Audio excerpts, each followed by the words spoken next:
আজকে আমি চলে এসেছি আমারই এলাকাতে একটা জায়গাতে, এটা হচ্ছে বিটি কলেজ। আজকে যে তোমার এখানে একটা কোম্পানির কিছু প্রোগ্রাম রয়েছে, হেবি সুন্দর করে কিন্তু সাজানো হয়েছে ভিতরটা। বাইরে থেকে দেখছিলাম, ভিতরে ঢুকে জাস্ট মানে এত সুন্দর করে সাজানো ব্যাপারটা।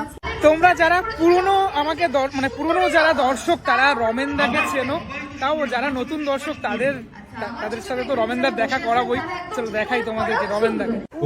দেখা যাচ্ছে রমেনদাকে সঞ্চালনা করছে এখানে পিএলভি ডেভেলপার্স। তুমি বলছি হ্যাঁ, আমার মনে হয় কি জানো বিজয়ের কথা প্রোগ্রামের মধ্যেই কিন্তু গানটা হচ্ছে।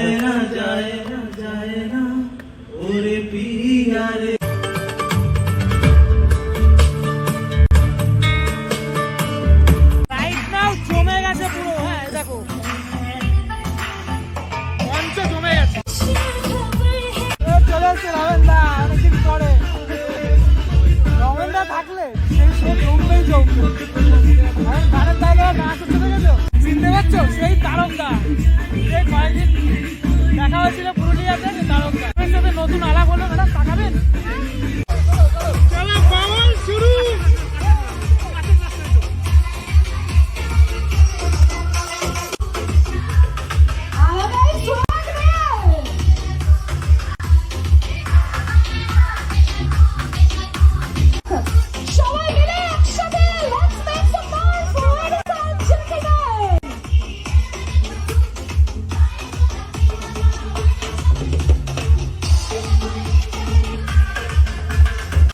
এরপর ফুড কাউন্টারে এসে আমি এখানে চিকেন পোড়া সাটাতে থাকলাম। আর তারপর ছিল এখানে বড়দের জিনিসপত্র সব মত্থা ছিল। আমি তো এসব খাই না, আমি যেহেতু বাচ্চা মানুষ সেই জন্য এই সমস্ত দেখছিলাম। আমি দেখেই মনের স্বাদ মেটাচ্ছিলাম। আমি এগুলো একদম খাই না সত্যি কথা বলতে। তো তারপরে রমেনদার সাথে আবার দেখা হলো। দেখো প্রথম কথা হচ্ছে আমি খুব আনন্দিত যে আমার প্রোগ্রামে নিয়ে এসেছে।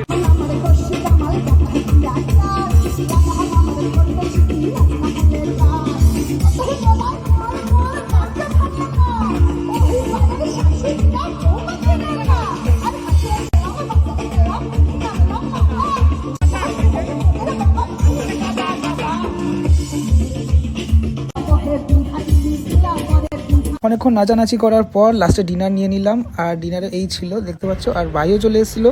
ভাই আর আমি একসাথে ডিনারটা সারলাম। ডিনারের পরে এখানে ডেজার্ট আইটেম ছিল, যে মিষ্টি আমার পছন্দের, খুব পছন্দের। আর তারপর রমেনদাকে বিদায় জানিয়ে এখান থেকে উদা হওয়ার পালা।